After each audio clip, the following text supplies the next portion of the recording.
ओम शांति। 4 दिसंबर 2024 के बाबा के मधुर महावाक्य। बाबा कहते मीठे बच्चे, सारा मदार याद पर है। याद से ही तुम मीठे बन जाएंगे। इस याद में ही माया की युद्ध चलती है। सारा मदार याद पर है। याद से ही तुम मीठे बन जाएंगे। इस याद में ही माया की युद्ध चलती है। प्रश्न, इस ड्रामा में कौन सा राज बहुत विचार करने योग्य है, जिससे तुम बच्चे ही जानते हो? इस ड्रामा में कौन सा राज बहुत विचार करने योग्य है, जिसे तुम बच्चे ही जानते हो? उत्तर, तुम जानते हो कि ड्रामा में एक पार्ट 2 बार बज न सके। सारी दुनिया में जो भी पार्ट बजता है वह एक दो से नया है। तुम विचार करते हो कि सत्य से लेकर अब तक कैसे दिन बदल जाते हैं, सारी एक्टिविटी बदल जाती है। आत्मा में 5000 वर्ष की एक्टिविटी का रिकॉर्ड भरा हुआ है, जो कभी बदल नहीं सकता है। ये छोटी सी बात तुम बच्चों के सिवाय और किसी की बुद्धि में नहीं आ सकती। ओम शांति। रूहानी बाप रूहानी बच्चों से पूछते हैं, मीठे मीठे बच्चे, तुम अपना भविष्य का पुरुषोत्तम मुख, पुरुषोत्तम चोला देखते हो। ये पुरुषोत्तम संगम युग है ना? तुम फील करते हो कि हम फिर नई दुनिया सतयुग में इनकी वंशावली में जाएंगे, जिसको सुखधाम कहा जाता है। वहां के लिए तुम अभी पुरुषोत्तम बन रहे हो। बैठे बैठे ये विचार आना चाहिए। स्टूडेंट जब पढ़ते हैं तो उनकी बुद्धि में ये जरूर रहता है, कल हम ये बनेंगे। वैसे तुम भी जब यहाँ बैठते हो तो भी जानते हो कि हम विष्णु की डिनास्टी में जाएंगे। तुम्हारी बुद्धि अब अलौकिक है और किसी मनुष्य की बुद्धि में ये बातें रमन नहीं करती होगी। ये कोई कॉमन सत्संग नहीं है। यहाँ बैठे हो, समझते हो सत्य। बाबा जिसको शिव कहते हैं, हम उनके संग में बैठे हैं। शिव बाबा ही रचयिता है। वही इस रचना के आदि मध्य अंत को जानते हैं। वही ये नॉलेज देते हैं, जैसे कल की बात सुनाते हैं। यहाँ बैठे हो, ये तो याद होगा, ये तो याद होगा ना, हम आए हैं रेजोनेट होने, अर्थात ये शरीर बदल दैवी शरीर लेने। आत्मा कहती है, हमारा ये तमो प्रधान पुराना शरीर है, इसको बदलकर ऐसा शरीर लेना है। कितनी सहज एम ऑब्जेक्ट है। पढ़ाने वाला टीचर जरूर पढ़ने वाले स्टूडेंट से होशियार होगा ना। पढ़ाते हैं, अच्छे कर्म भी सिखलाते हैं। अभी तुम समझते हो, हमको ऊंच ऊंच भगवान पढ़ाते हैं तो जरूर देवी देवता ही बनाएंगे। ये पढ़ाई है ही नई दुनिया के लिए, और किसी को नई दुनिया का जरा भी पता नहीं है। ये लक्ष्मी नारायण नई दुनिया के मालिक थे।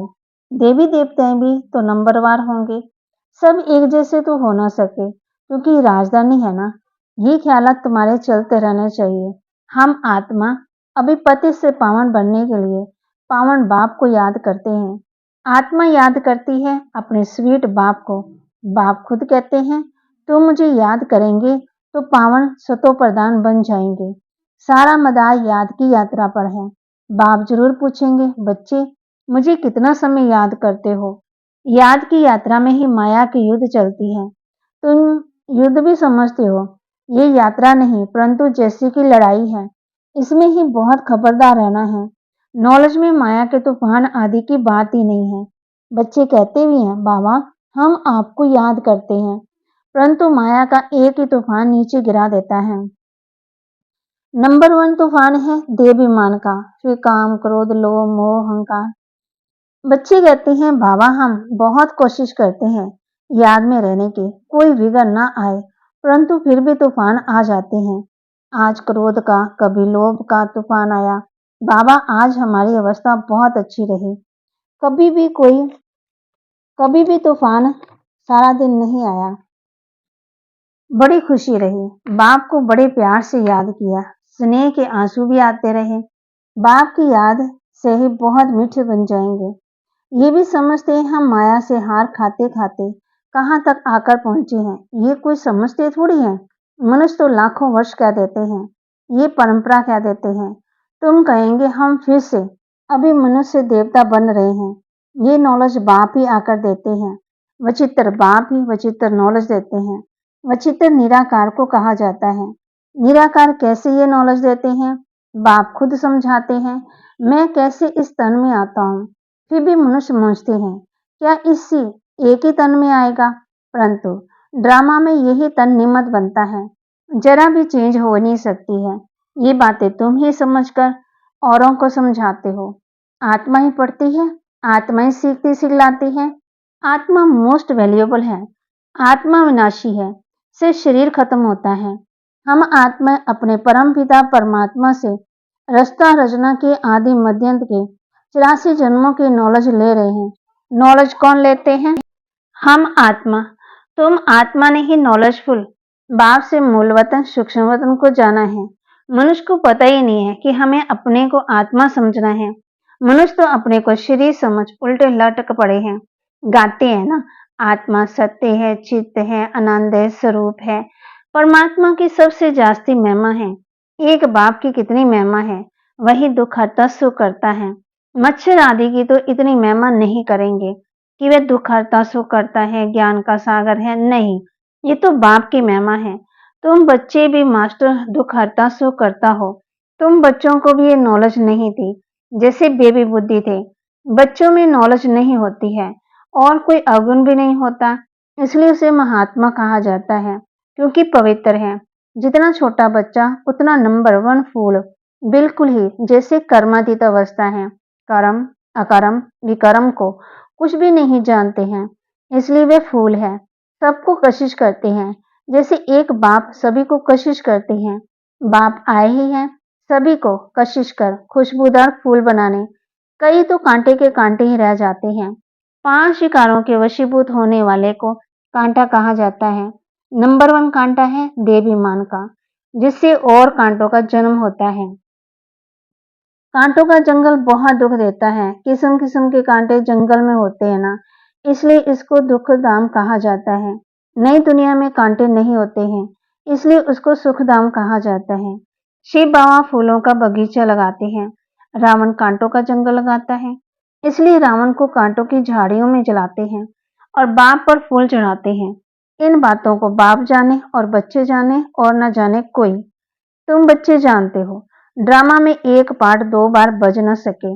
बुद्धि में है कि सारी दुनिया में जो पार्ट बजता है वह 1-2 से नया है। तुम विचार करो, सत्य से लेकर अब तक कैसे दिन बदल जाता है, सारी एक्टिविटी ही बदल जाती है। 5000 वर्ष की एक्टिविटी का रिकॉर्ड आत्मा में भरा हुआ है, मैं कभी बदल नहीं सकता। हर आत्मा में अपना अपना पार्ट भरा हुआ है। ये छोटी सी बात भी कोई की बुद्धि में आ ना सके। इस ड्रामा के पास्ट प्रेजेंट और फ्यूचर को तुम जानते हो। ये स्कूल है ना, पवित्र बन बाप को याद करने की पढ़ाई बाप पढ़ाते हैं। ये बातें कभी सोची थी ना कि बाप आकर ऐसे पति से पावन बनाने की पढ़ाई पढ़ाएंगे। इस पढ़ाई से हम विश्व के मालिक बनेंगे। भक्ति मार्ग में पुस्तकें अलग हैं, उसको कभी पढ़ाई नहीं कहा जाता। ज्ञान के बिना सदगति हो भी कैसे? बाप बिना ज्ञान कैसे आए जिससे सदगति हो? सदगति में जब तुम होंगे तब भक्ति करेंगे? नहीं, वहां तो है ही अपार सुख, फिर भक्ति किस लिए करें? ये ज्ञान अब भी ही तुम्हें मिलता है, सारा ज्ञान आत्मा में रहता है। आत्मा को कोई धर्म नहीं होता। आत्मा जब शरीर धारण करती है फिर कहते हैं फलाना इस धर्म का है। आत्मा का धर्म क्या है? आत्मा एक तो आत्मा बिंदी मिसल है और शांत स्वरूप है, शांति धाम में रहती है। अभी बात समझाते हैं। सभी बच्चों का बाप पर हक है। बहुत बच्चे हैं जो और धर्मों में कन्वर्ट हो गए हैं, वे फिर निकल कर अपने असली धर्म में आ जाएंगे। जो देवी देवता धर्म छोड़ दूसरे धर्म में गए हैं, वही सभी पत्ते लौट अपनी जगह पर आ जाएंगे। तुम्हें पहले पहले तो बाप का परिचय देना है।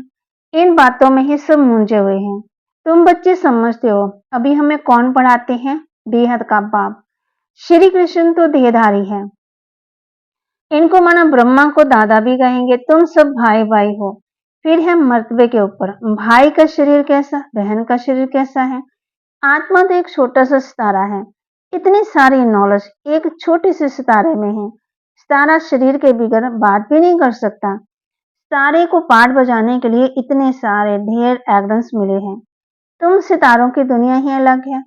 आत्मा यहाँ आकर के फिर शरीर धारण करती है। शरीर छोटा बड़ा होता है। आत्मा ही अपने बाप को याद करती है, वह भी जब तक शरीर में है। घर में आत्मा बाप को याद करेगी नहीं, वहां कुछ भी मालूम नहीं पड़ता। हम कहाँ हैं? आत्मा और परमात्मा दोनों जब शरीर में है, तब आत्मा और परमात्मा का मेला कहा जाता है। कहते भी हैं आत्मा और परमात्मा अलग रहे बहुकाल। कितना समय अलग रहे? तो बाप पूछते, याद आता है कितना समय अलग रहे? सेकंड सेकंड पास होते 5000 वर्ष बीत गए। फिर 1 नंबर से शुरू करना है। एक्यूरेट हिसाब है। अभी तुमसे कोई पूछे इसने कब जन्म लिया था, तो तुम एक्यूरेट बता सकते हो। श्री कृष्ण ही पहले नंबर में जन्म लेता है। शिव का तो कुछ भी मिनट सेकंड नहीं निकाल सकते। श्री कृष्ण के लिए तिथि तारीख मिनट सेकंड निकाल सकते हो। मनुष्यों की घड़ी में फर्क पड़ सकता है, शिव बाबा के अवतरण में तो बिल्कुल फर्क नहीं पड़ सकता।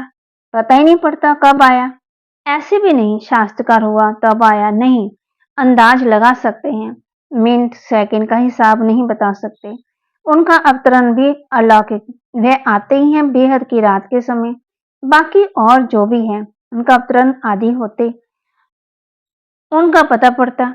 आत्मा शरीर में प्रवेश करती, छोटा चोला पहनती, फिर धीरे धीरे बड़ा होता, शरीर के साथ आत्मा बाहर आती।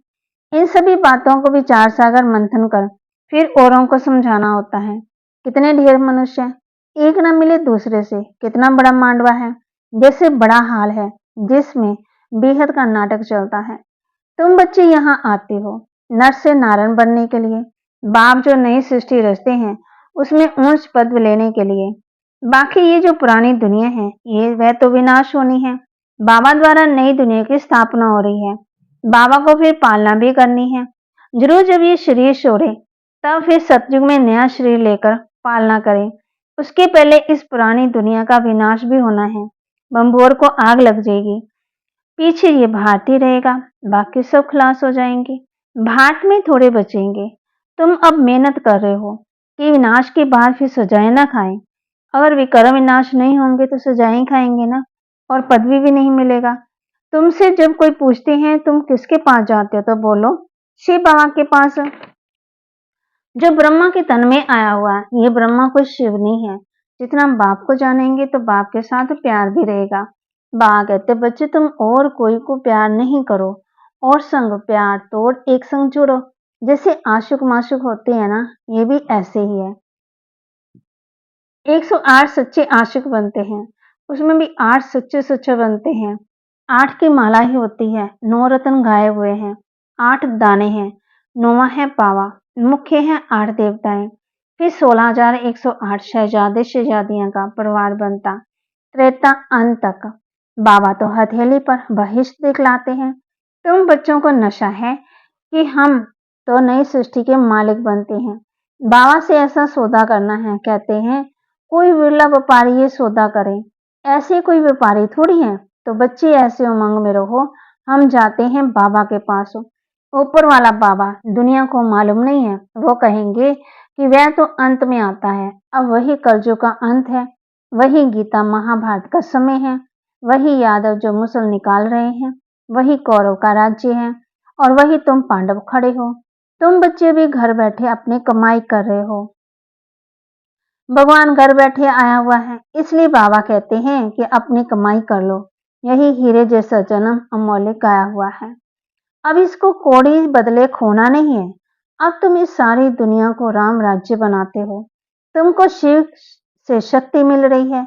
बाकी आजकल कईयों की अकाले मृत्यु भी हो जाती है।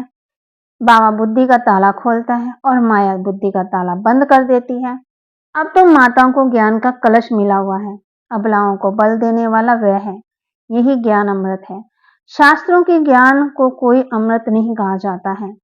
अच्छा, मीठे मीठे सिक्के लदे बच्चों प्रति माता पिता बाप दादा का याद प्यार और गुड मॉर्निंग। रूहानी बाप की रूहानी बच्चों को नमस्ते। रूहानी बच्चों की रूहानी बाप दादा को दिलवा जान सिकवा प्रेम से नमस्ते। धारणा के लिए मुख्य सार, एक बाप की कशिश में रहकर खुशबूदार फूल बनना है। अपने स्वीट बाप को याद कर देवाभिमान के कांटे को जला देना है।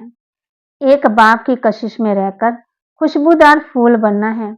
अपने स्वीट बाप को याद कर देवीमान के कांटे को जला देना है। इस हीरे तुल्य जन्म में अविनाशी कमाई जमा करनी है। कौड़ियों के बदले इसे गंवाना नहीं है। एक बाप से सच्चा प्यार करना है। एक ही संग में रहना है। वरदान: ब्राह्मण जीवन में सदा खुशी की खुराक खाने वाले, खुशी बांटने वाले खुश नसीब भव। ब्राह्मण जीवन में सदा खुशी की खुराक खाने और खुशी बांटने वाले खुश नसीब भव। इस दुनिया में आप ब्राह्मणों जैसा खुश नसीब कोई हो ही नहीं सकता, क्योंकि इस जीवन में आप सबको बाप दादा का दिल तख्त मिलता है। सदा खुशी की खुराक खाते हो और खुशी बांटते हो। इस समय बेफिक्र बादशाह हो। ऐसी बेफिक्र जीवन सारे कल्प में और किसी युग में नहीं है। सतयुग में बेफिक्र होंगे, लेकिन वहां ज्ञान नहीं होगा। अभी आपको ज्ञान है, इसलिए दिल से निकलता है, मेरे जैसा खुश नसीब कोई नहीं। स्लोगन: संगम युग के स्वराज्याधिकारी ही भविष्य के विश्व राज्याधिकारी बनते हैं। संगम युग के स्वराज्याधिकारी ही भविष्य के विश्व राज्याधिकारी बनते हैं। आज हम इस सम्मान में रहेंगे, मेरे जैसा खुश नसीब कोई है ही नहीं। और खुशी की खुराक खानी भी है और खिलानी भी है और बांटते भी रहना है और सोचना है, ब्राह्मण जीवन में सदा खुशी की खुराक है। मेरे जैसा खुश नसीब कोई नहीं है। और बाबा ने हम बच्चों को ये होमवर्क भी दिया है कि खुशबूदार फूल भी बनना है और अपने स्वीट बाप को याद कर देवी मान के कांटे को जला देना है।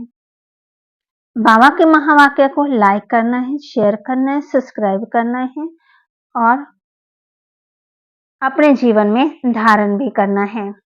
यही ज्ञान अमृत है, पीते रहना है और पिलाते रहना है।